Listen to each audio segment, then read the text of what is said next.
우리는 이스라엘 나라의 12지파에 대해서 우리가 함께 말씀을 나누고 있습니다. 오늘 배울 이 지파는 여러분 읽었던 것처럼 납달리 지파입니다. 이 납달리 지파는 야곱의 아들의 순서로 봐서 단지파 다음으로 우리가 배워야 될 말씀이지만, 오늘은 좀 말씀이 좀 뒤로, 다른 말씀을 이렇게 하다 보니까 좀 뒤로 밀리게 되었습니다. 그렇지만 오늘 이 납달리 지파를 통해서 하나님께서 우리에게 들려주신 하나님의 음성을 듣기를 원합니다. 이스라엘 민족 중에서 그 지파들 가운데 그렇게 두각을 나타내지 못한 지파 중에 하나가 바로 이 납달리 지파입니다. 그런데 하나님께서는 이 납달리 지파를 그 마음과 그리고 그 어깨와 그리고 그 가슴에 품은 그런 지파이기도 합니다. 우리 하나님께서 나약하고 힘없고 어떤 쓸모없는 사람처럼 느끼는 그런 부분에 대해서 성경은 뭐라고 얘기하셨냐면, 이사야서 42장 3절의 말씀 보면 하나님은 상한 갈대를 꺾지 아니하시고 꺼져가는 심지도 끄지 아니하신다 라는 말씀입니다. 오늘 이 납달리 지파 같은 이 지파가 오늘 12지파 가운데서도 그렇게 두각을 나타내지 못함에 있어서도 하나님께서는 그 지파를 이스라엘의 12지파 중에 한 지파로 이렇게 간직하고 있었다는 것입니다. 자, 그러면 이 납달리는 어떻게 출생하였으며 그 이름의 뜻이 무엇일까 하는 것입니다. 우리 창세기 30장 1절에서 8절에 이 납달리를 낳는 그런 모습을 우리가 볼 수 있습니다. 우리는 라헬이 낳은 아들 중에서 비라의 첫 아들을 압니다. 그가 누구지요? 비라가 낳은 아들 단이 있었지요. 단을 어떻게 낳았습니까? 라헬이 생각하기에 언니 레아는 참으로 이상합니다. 그게 왜 이상하냐면, 그 야곱을 자기가 단속했다가 어쩌다 언니네 집에 한번 딱 갔다 나오면 언니가 애를 낳는 거예요. 이렇게 애를 몇 명이 낳았습니까? 4명의 아이를 낳았단 말입니다. 그러니까 아무리 남편을 레아한테 못 가게 만들어 놔도 갔다 오면 애가 생기는 거예요. 그러니까 애 4명을 낳고 난 다음에 이 라헬이 떼를 쓰기 시작합니다. 이 야곱에게 나로 빨리 아이를 낳게 하라. 만약에 당신이 나로 하여금 아이를 낳게 하지 않으면 난 여기서 죽어버리겠다. 이제 이렇게 협박을 하는 거예요. 그저 이 야곱이요, 아무리 라헬을 사랑한다 해도 라헬이 분노합니다. 왜 분노하겠어요? 당신과 내가 그렇게 달라붙어 있어도 당신의 애를 낳지 못하는 거 내가 어떻게 낳게 할 수 있냐는 거예요. 하나님의 아이를 당신에게 주지 않는데 내가 어떻게 하나님을 대신해서 당신에게 아이를 줄 수 있냐는 거예요. 내가 알을 만들 수 없지 않냐는 거지. 그러니까 당신 나에게 생떼를 쓰지 마시오. 우리 기다리십시다. 이제 이렇게 얘기한 거예요. 그래서 라헬이 기다릴 수가 없었어요. 제안을 하지요. 무슨 제안합니까? 그러면 내 몸종 비라가 있으니까 이 비라를 통해서 아들을 낳으면 그 아들을 내 아들로 만드십시다. 그래가지고 오늘 자기 몸종 비라를 남편 야곱에게 들여보냈어요. 그랬더니만 그 애를 낳은 거예요. 그게 첫째 아들이 누구죠? 그게 단이. 그러니까 이 라헬이 뭐라고 얘기했다 그랬습니까? 하나님 내 억울함을 풀어주셨다. 내 억울함을 풀어주셨다. 그래서 이제 단이라고 이름 줬습니다. 그 라헬이 가만히 생각해보니까 이 단 가지고 모자라는 거예요. 야, 이왕 하나님 주셨으면 하나 더 달라고 비라를 다시 또 집어넣었어요. 그랬더니 비라가 또 아이를 낳았습니다. 이 라헬이 너무너무 기쁜 거예요. 자기 남편을 이 몸종 비라에 넣었더니 비라가 또 애가 생겼으니까 얼마나 기뻤어요. 그래서 이 라헬이 뭐라고 얘기합니까? 내가 언니와 경쟁해서 크게 이겼다. 그래서 오늘 이 아이의 이름을 뭐라고 졌냐면, 야, 내 신랑을 너한테 집어넣었더니만 냅단 아들 낳네, 냅다 아들 낳네 가지고 납달리라고 이름 부르는 거예요. 납달리. 정말 그 이상하잖아요. 자기는 안 생겨도 이제 몸종이나 가니까 낫더라는 거예요. 그러니까 내가 언니와 경쟁해서 이겼다라고 하는 의미에서 바로 경쟁했다라고 말이 이 납달리입니다. 그럼 이 납달리에 대해서 야곱과 모세는 어떤 복을 이들에게 내렸을까요? 오늘 창세기 49장 21절의 말씀 보면 야곱은 납달리는 노인 암쌌음이라 아름다운 소리를 바라는도다. 오늘 야곱은요 납달리를 암쌌음이란 표현을 했습니다. 자, 그 여러분들이 암쌌음, 이 사슴 생각하면 어떤 느낌이 들어요? 좀 가냘픈 느낌, 또 연약한 느낌, 어떨 땐 사람들이 이 사슴을 또 사랑스러워하는 그런 느낌, 그런 느낌이잖아요. 야곱은 아마 납달리를 이런 암사슴으로 비유한 것 같아요. 왜냐하면 야곱의 마음은 납달리에 대한 그 고마움이 있지 않았을까 생각합니다. 왜 그런 마음을 갖게 될까요? 야곱의 눈에는 암사슴과 같은 사람이 누구죠? 그건 라헬이에요. 그죠? 이 라헬을 위해서 몇 년 동안 종살이 했다 그랬습니까? 14년이. 한 번 언니를 대신 들려줌으로 그렇잖아요. 억울하게 언니한테 7년을 더 봉사를 해줘야 됐고요. 억울하게 7년을 더해서 14년 동안 나를 위해서 야곱이 종살이한 사람입니다. 그러니까 이 야곱의 눈에는 이 라헬이요 진짜 암사슴과 같이 사랑스러운 여인이라는 것입니다. 그런데 보세요. 이 여인이 그렇게 아이를 갖고 싶은데 아이를 갖지를 못하는 거예요. 그래서 처음에는 나는 자기 욕망으로 낳다가 그 다음에 납달리를 낳은 것은 다르잖아요. 하나님이 그래도 나를 사랑해 주시는구나 라고 생각했기 때문에 납달리라 불렀거든. 경쟁에서 이겼다 생각한 거거든.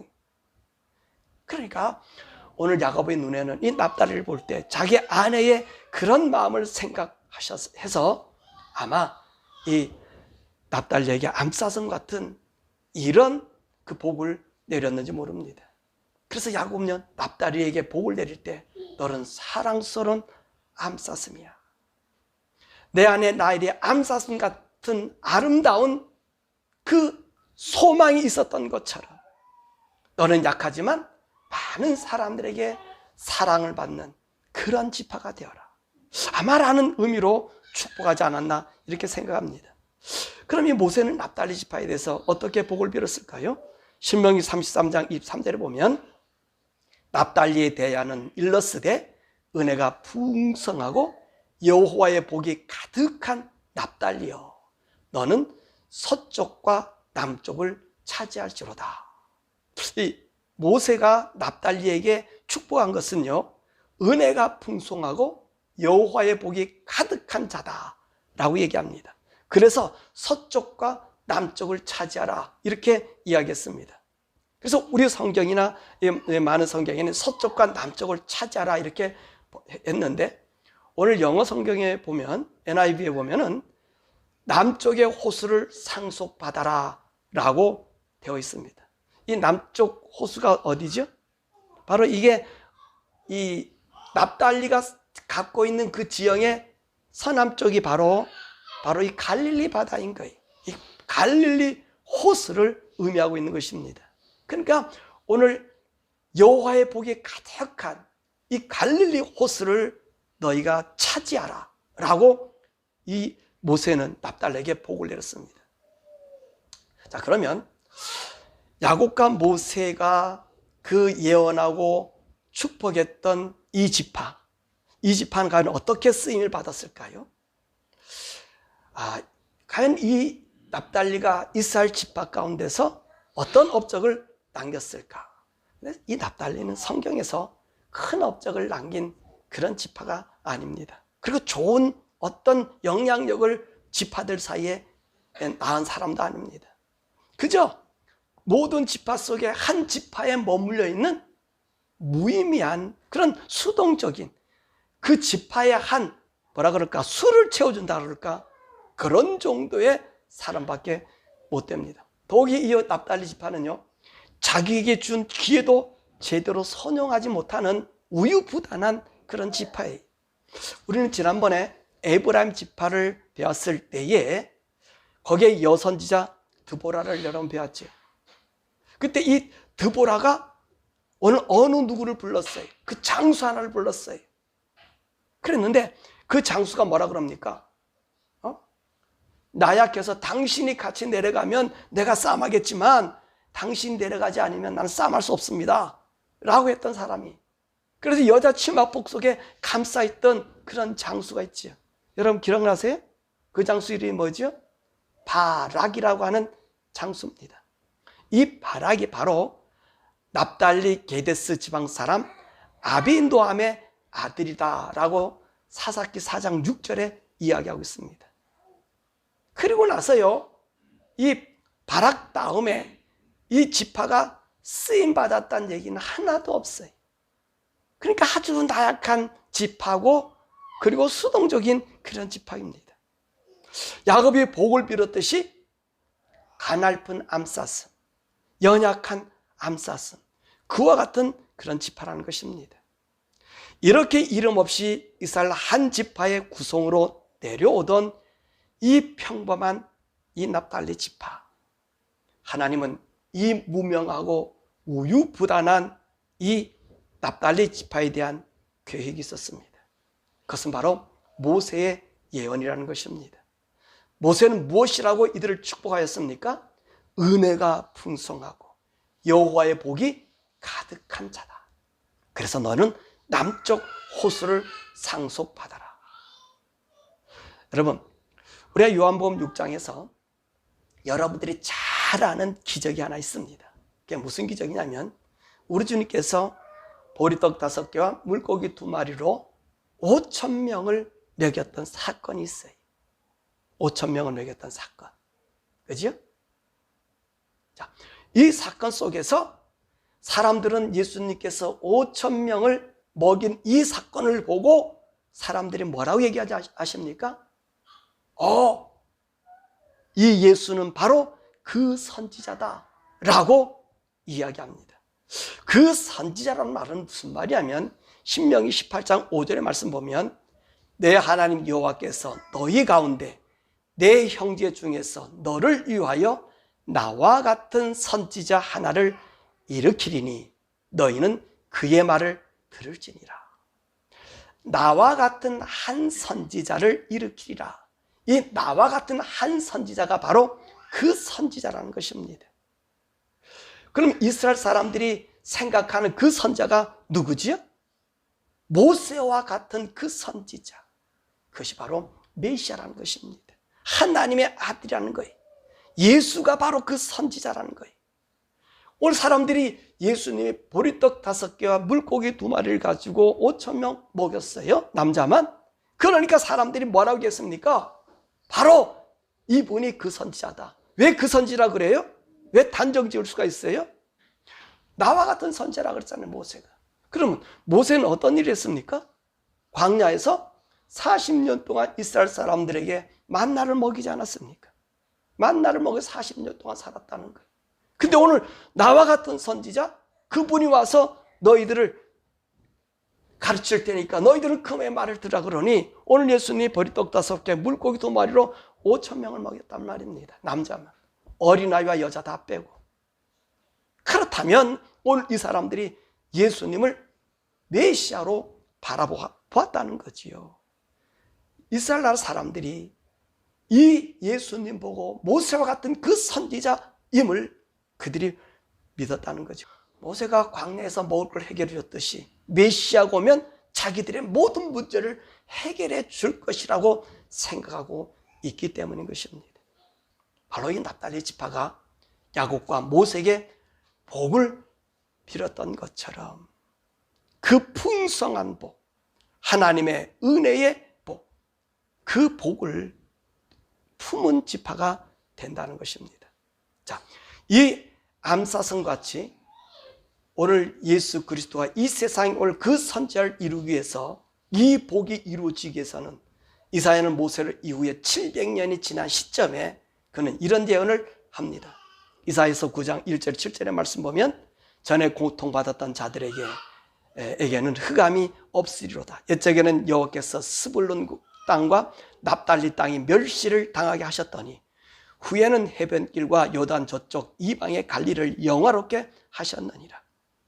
흑암에 행하던 백성이 큰 빛을 보고 사망의 그늘질 땅에 거주하던 자에게 빛이 비치도다. 주께서 이 나라를 장성하게 하시며 그 즐거움을 더하게 하심으로 추수하는 즐거움과 탈취문을 나눌 때의 즐거움 같이 그들이 주 앞에서 즐거워하오니 이는 그들이 무겁게 맨 멍에와 그들의 어깨의 채찍과 그 앞제인 막대기를 주께서 꺾으시되 미디안의 날과 같이 하셨습니다. 어지러이 싸우는 군인들의 신발과 피 묻은 겉옷이 불에 섭같이 사라지리니 이는 한 아기가 우리에게 낳고 한 아들을 우리에게 주신 바 되었는데 그 어깨에는 정사를 메었고 그의 이른 기묘자라 모사라 전능하신 하나님이라 영존하신 아버지라 평강의 왕이라 할 것입니다. 그의 정사와 평강의 더함이 무궁하며 또 다윗의 왕자와 그의 나라에 군림하여 그 나라를 굳건히 세우고 지금 이후로 영원히 정의와 공의로 그것을 보존하실 것이라. 만군의 여호와 열심히 이를 이루시리라. 어디서 뭐라고 얘기했습니까? 하나님 예수 그리스도가 와서 하나님의 나라를 세울 곳이 어디라고요? 스불론과 납달리 땅이라고 얘기했습니다. 근데 스불론과 납달리 땅은 어떤 땅이라고 그랬습니까? 멸시를 받았던 그런 땅이라는 거예요. 아주 별 볼 일 없는 그런 사람들이라는 것입니다. 자, 우리는요, 이 스불론과 납달리에 대해서 배웠을 때, 우리 스불론에 대해서 배웠어요. 그죠? 스불론에서. 스불론에서 어떤 일이 있었습니까? 스불론에 어느 지역이 있었어요? 가나의 혼인잔치. 아시죠?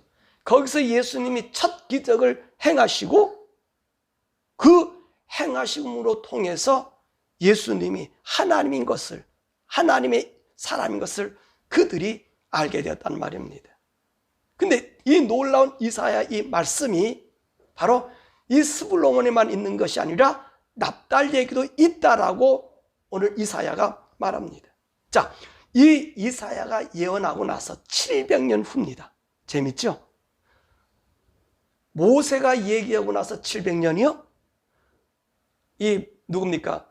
이사야가 이 예언하고 나서 700년 후입니다.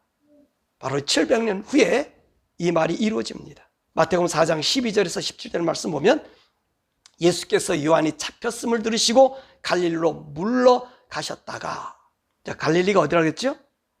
남쪽 바다라 그랬어요. 물러가셨다가 나사렛을 떠나 스불론과 납달리 지경 해변에 있는 가버나움에 가서 사시니 이는 선자 이사를 통해 하신 말씀을 이루러 하심이라. 이르시되 스불론 땅과 납달리 땅과 요단강 저편 해변의 길과 이방의 갈릴리여 흑암에 앉은 백성이 큰 빛을 보았고 사망의 땅과 그늘에 앉은 자들에게 빛이 비추었도다 하였느니라. 자, 4장 17절에 이때로부터 예수께서 비로소 전파하여 이르시되 회개하라 천국이 가까웠느니라 하시더라. 인류에게 구원의 복음이 전파되기 시작한 곳, 그곳이 어디죠? 바로 이 스불론과 납달리 지경이라는 것입니다. 이 스불론과 납달리, 가나에서 혼인잔치라고 난 다음 또 이 가나에서는 왕의 신하의 병까지 고쳐주는 기적의 원산지입니다. 근데 예수님은 이곳에서 어디로 가지요? 이 스불론 땅인 가버나움으로 가십니다. 이 가버나움은요 어디냐면 오늘 스불론의 북서 해안 쪽에 있는 거예요. 갈릴리 해안에서 보면 남서 해안 쪽이지. 그 해안 쪽에 위치한 곳이 가버나움입니다. 이 가버나움에 무엇이 있죠? 예수님은 나사렛에서 쫓기셔서 이제 가버나움으로 와요. 그래서 가버나움에는 예수님이 집이 있었고 예수님을 그곳을 본 동네라고 말씀하고 계시죠. 마태복음 9장 1절에 마가복음 2장 1절에 보면 예수님이 있었고 마태복음 9장 1절에 보면 예수님의 본 동네라 그래. 본 동네가 뭡니까? 예수님 그곳에서 주로 활동하신다는 것입니다. 바로 이곳에서 하나님의 아름다운 복음의 소식이 전파되기 시작했다는 거예요. 그래서 예수님께서 사역이 갈릴리 주변에서 이 복음의 사역이 일어났고요. 이 오병이어의 기적, 칠병이어의 기적, 이 기적의 역사, 산상수훈의 이 말씀들이 거의 갈릴리 이 지역에서 온 세상을 향한 복의 소식이, 복음이 전해지고 있음을 우리가 봅니다. 그래서 오늘 야곱이 납달리에게 축복한 말씀처럼 납달리는 노인 암사슴과 같이 아름다운 소리를 바라는도다. 연약하지만 바로 그 지역에서 아름다운 소리, 이 소리가 뭐지요? 온 인류를 구원하시는 소리, 우리 그리스도의 외침이라는 것입니다. 하나님의 구원의 이 메시지, 그 음성, 그 사랑이 퍼지기 시작한 곳이 바로 이 가버나움, 갈릴리, 오늘 납달리 지경이라는 것입니다. 자, 그러면 이 지파의 보석이 무엇일까요? 오늘 이 납달리 지파의 보석은 출애굽기 28장 20절의 말씀 보면 벽옥입니다. 벽옥. 벽옥을 영어로 뭐라 그러는지 아십니까? 제스퍼라고 해요.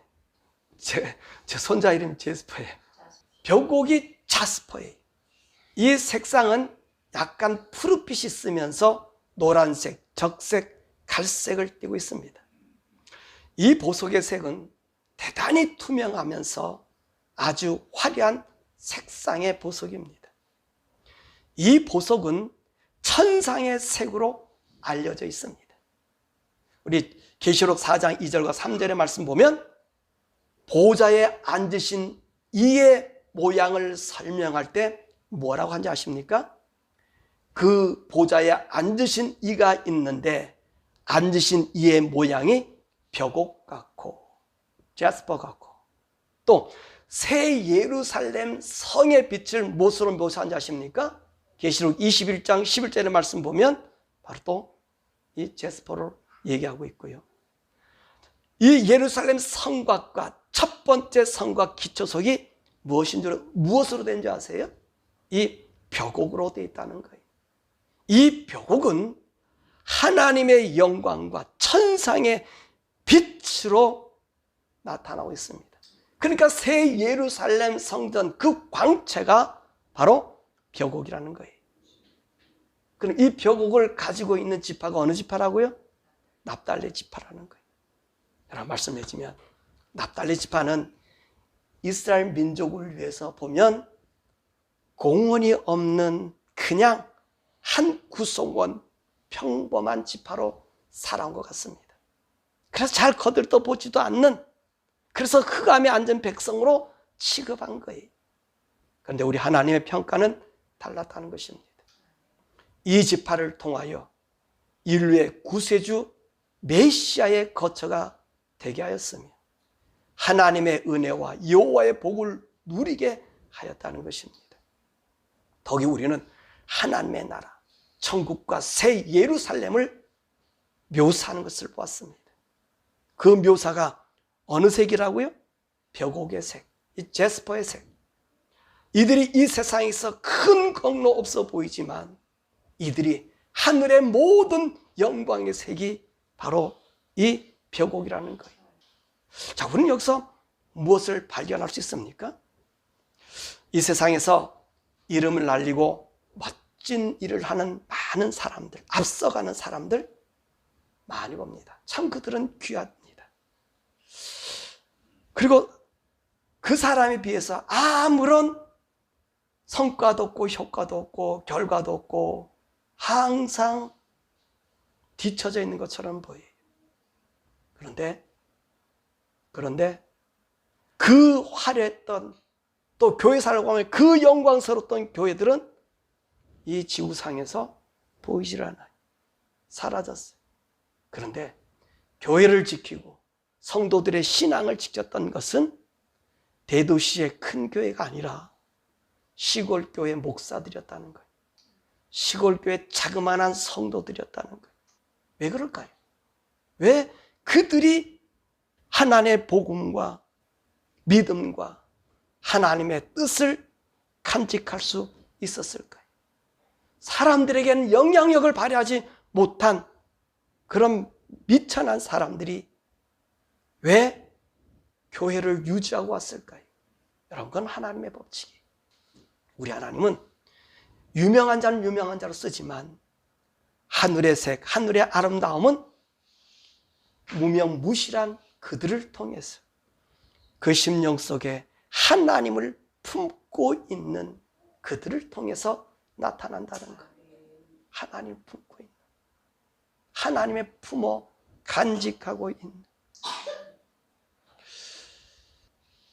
여러분, 오늘 우리가 이 바락, 드보라의 치마폭에 감싸진 바락, 정말로 바보스러운 장수입니다.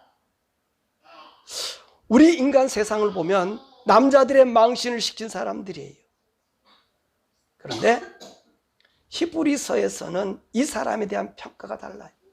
히브리서 11장 32절을 보니까 내가 무슨 말을 더하리요? 기드온, 바락, 삼손, 입다, 다윗 및 사무엘과 선자들의 일을 말하려면 내가 내게 시간이 부족하다. 그러면서 수많은 연약한 가운데 이름이 없는 수많은 사람들이 주를 위해서 고통당하고 고난당하고 채찍과 조롱과 멸시와 자기 아이들을 죽는 데까지, 그런 데까지 내놓는 그런 사람, 세상에 감당하지 못하는 사람이다라고 얘기했어요. 여러분, 바락을 오늘 어떤 사람이 비겁한 자들로 보여요. 나약한 자들로 보여요. 영광을 얻지 못한 자로 보여요. 그런데 히브리서는 뭐라고 얘기합니까? 이는 당당히 믿음의 사람이라고 이야기했다는 것입니다. 여러분, 하나님께서는 사람의 어떤 업적과 영광을 보는 것이 아니라 하나님의 눈으로 그분의 구원의 역사를 이루신다는 것입니다. 우리가, 저와 여러분들이 또는 여러분 삶이 무능하고 가난하고 나약해 보입니까? 그러나 실망하지 마십시오. 여러분이 하나님 믿고 의지한다면 나는 무명한 자가 아니라 이미도 하나님 품속에, 가슴 속에 그 보석으로 간직된 하나님의 사람이에요. 하나님이 계획으로 이루어가며 저 하늘의 빛을 담은 하늘의 영광의 광채를 입은 사람이라고 하는 것입니다. 뿐만 아니라 이 사람이 하늘나라의 영원한 성전을 이루는 벽옥이 됨을, 제스퍼가 됨을 우리가 기억하시길 바랍니다. 자, 내일은 성탄입니다. 이 성탄절은 어떤 날이죠? 하나님께서 아담과 하와에게 약속한 그 여인의 후손이 이 세상에 오신 날입니다. 여인의 후손이 오신 날이에요. 이스라엘 사람들은 누구를 기다리고 있어요? 모세와 같은 선지자를 기다려요. 모세와 같은 선지자는 어떤 선지자지요? 예, 우리에게 먹을 것을 해결해 주는, 우리를 어느 누구보다 제일 영광스러운 자리에 앉혀줄 그 예수를 기다립니다. 그러나 여러분 기억하십시오. 메시아 예수는 영광스러운 예수가 아니라 여인의 후손의 메시아입니다. 이게 무슨 말이냐면 아담과 하와를 범죄하고 나서 그 범죄한 아담과 하와를 하나님께서 그 죄를 가려주셨어요. 그 죄를 가려주실 때 어떻게 했죠? 짐승을 잡아서 그의 수치를 가려주시고 그리고 나서 약속한 것이 여인의 후손이에요. 여인의 후손. 이 여인의 후손이 이 세상에 오면 어떤 모습을 해야 되죠? 죽어야 하는 여인의 후손이 되어야 된다는 말입니다. 그래야 누구를 살려요? 우리 모든 인류를 살리는 거예요. 오늘 보십시오. 오늘 이스라엘 나라 사람들은 모세와 같은 선지자를 기다렸어요. 오늘 모세는 뭐라고 얘기합니까? 그의 말을 들으라 그랬잖아요. 예수의 말을 들으라 그랬잖아요. 근데 이 사람들은 들어야 안 들어요? 죽여버렸어요. 왜 죽였어요? 자기들의 먹을 것을 주지 않기 때문에. 요한복음 6장 얘기했잖아요. 뭐라 말했습니까? 너희들이 나에게 오는 것은 표적을 보기 위해서 온 것 아니다. 내가 하나님의 아들인 이 사인 보러 온 것이 아니라 먹고 배부른 까닭이라. 먹고 배부른 까닭이라. 오늘 이스라엘 나라 사람들이 왜 예수님을 오셨을 때에 그 예수님을 맞이하지 못하고 저 천한 그 말구 위에 나게 만들었을까요? 이들의 시각은 먹고 마시는 예수를 원했다는 거예요. 근데 하나님은 우리에게 보내줄 메시아는 오늘 여인의 후손이에요. 아담과 하와의 죄를 가려준 그 짐승이 지금 우리에게 와서 우리를 영원한 생명을, 아담으로부터 시작한 모든 죄를 그분이 담당해 죽어야 되는 예수로 오는 거예요. 그렇기 때문에 예수님은 그들이 바라는 영광스러운 하나님으로 오실 수가 없는 거예요. 가장 천하고 천한 곳으로 와야 돼. 근데 오늘 우리들의 눈은, 우리 모든 인간의 눈은 영광스러운 예수를 요구하고 있다는 것입니다. 오늘 성탄도 그렇지 않습니까? 예수님이 나신 날, 여러분 예수님 나셨으니까 예수님 우리에게 이런 걸 해주시고 이런 복을 주시고 은혜 주시고, 이것은 착각입니다. 아니요, 믿으면 되겠지요. 그건 종교지요. 종교는 그래. 종교는 우리 생각이. 종교는 우리 생각이. 이 종교를 가장 잘 나타낸 나라가 인도예요. 이 분화반 제도로 한 힌두교예요. 인도는 종교의 본상지. 거기에 부처도 났지만 종교를 잘 대변해주고 있어요. 근데 오늘 우리 많은 교회가 종교로 가고 있어요. 성탄절은 나의 필요와 소원과 목적을 위해서 오신 예수님이 아니라 나의 죄를 용서해 주시고, 나의 죄를 용서해 주시고, 나로 하여금 하나님의 아들이 되게 해주시고, 아담과 하와가 지은 그 죄의 원 본산지를 끊어버려서 나를 하나님의 형상으로 회복시켜 주는 거예요. 그렇기 때문에 오늘 성탄절은 우리가 기뻐하고 즐거워할 그 성탄절이 분명하지만, 우리가 먼저 알아야 될 것은 내가 주님을 영접할 수 있는 내 마음에 죄를 고백할 수 있느냐가 더 중요하다는 것입니다. 내가 나를 위해 돌아가신 그 예수님, 그 십자가의 은혜가 나를 사로잡고 있는지를 우리가 확인해 봐야 돼요. 더욱이 성탄절에는요, 무엇을 우리가 준비해야 되는지 아십니까? 진짜 우리의 영광을 받는 날이. 그날이 언제죠? 예수님은요, 처음에 오신 예수님은 어린 양이 되어서 아담과 하와를 죄에서 벗어나게 했던 그 예수로 와요. 그러나 우리 주님이 오늘 우리에게 성탄절을 줄 때 주신 의미는 다른 것이 아닙니다. 너희들은 천국으로 데리고 가겠다는 것. 예수님 그러셨어요. 약속하셨어요. 내가 다시 온다. 표적을 보여달라는 사람들에게 요나의 표적으로 내가 죽었다가 다시 살아난다. 너희가 이것이 내 표적이다. 그러나 나는 영원히 하늘나라에 갔다가 다시 너희들에게 온다. 그래서 나 있는 곳으로 가게 할 것이다. 나 있는 곳. 나 있는 곳이 어디지요? 하나님의 나라에. 천국이. 천국은 우리 예수님이 재림하셔야 우리의 모든 인간의, 이 땅은 우리의 고생, 하나님께서 인간이 범죄하고 난 다음에 인간이 내린 저주가 있지 않습니까? 가시와 은곡과 덩불나고 땀이 나고 수고하고 그래야 겨우겨우 밥 먹는 게 인생의 사는 낙이에요. 그렇지만 이제 예수 그리스도로 말미암아 구원받은 우리들은, 하나님의 영으로 하나님 아들 된 우리들은요, 어디로 갑니까? 이 땅이 아니라 하나님의 나라. 그래 예수님 그잖아요. 나 있는 곳에 너희를 데려갈게라. 나 있는 곳에 너희를 데려가겠다. 이 성탄절은요, 다시 오실 예수님을 기억하셔야 되는 거예요. 다시 오실 예수님을 고대해야 되는 거예요. 많은 사람이 메시아를 고대하는 것, 종교가 아니라 내 영혼을 거듭나게 할 것인가, 나를 새롭게 해주실 것인가가 성탄절이고, 예수의 재림은 주님이 약속하셨기에 내가 오면 나 있는 곳에, 저 하나님의 나라에, 아버지의 나라. 그래서 예수님의 복음 무슨 복음이에요? 천국 복음이에요. 계속. 그래서 비로소 그 가르치기를 뭐라 그랬습니까? 회개하라, 천국에 가까이. 천국을, 예수님 복음 산상수훈 사복음 전부 천국에 대한 얘기지 세상 얘기 없습니다. 그래서 이거를 전부 오늘 종교의 사람은 세상으로 바뀌어요. 잘못된 에로티즘으로 바꾸고요, 잘못된 사랑론으로 바꿔버리고 있어요. 그게 사랑이 아니야. 진짜 사랑은 뭔지 아세요? 당신 예수 안 믿으면 죽어요. 당신 예수 안 믿으면 죽어요. 당신 예수 안 믿으면 하나님도 예수를 죽인 것처럼 영원히 죽어요 라고 하는 것이 오늘 우리의 복음이어야 되고 교회가 해야 될 일이에요. 예수 안 믿으면 죽어요. 하나님이 예수 안 믿는 예수, 성육신하신 예수도 죽으셨어요.